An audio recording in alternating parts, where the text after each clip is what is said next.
The theology behind the sacraments is very deep, but at a very simple and basic level, a sacrament simply means a sign. That's actually what the word literally means, a sign. Of course, sacraments are signs that have an effect on us, but at a very basic level, as I mentioned, they are signs.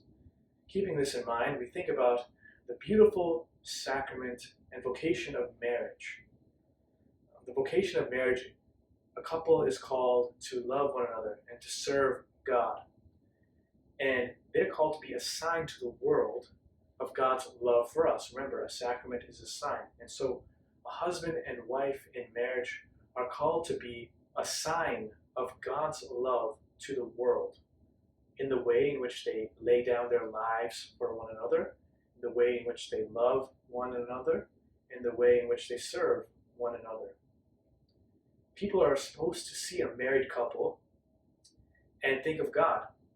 They're supposed to see a husband and say, wow, if that man can love his wife in that way, think how much more God must love me, must love the world. This is a very important vocation because a married couple points to the beautiful reality of God's love for us. In this way, in heaven, we have no more need of this sign of marriage because we will see God face to face, and He Himself will become our fulfillment, the fulfillment of all our desires.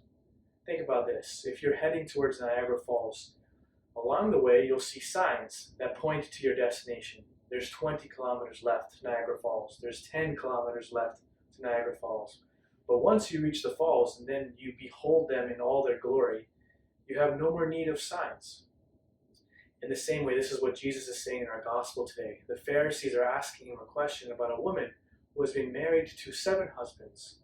And they ask him, who will be her husband in eternal life, in the heavenly kingdom? And Jesus says, people are given in marriage in this life, but not in the next.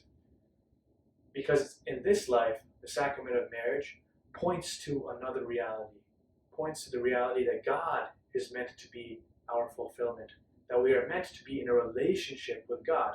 And so when we see a couple in a beautiful, loving relationship in marriage, we're called to raise our minds and hearts to the ultimate reality of our relationship with God in heaven forever.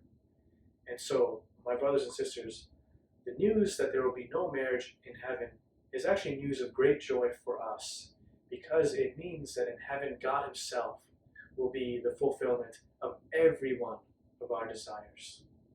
May God bless you.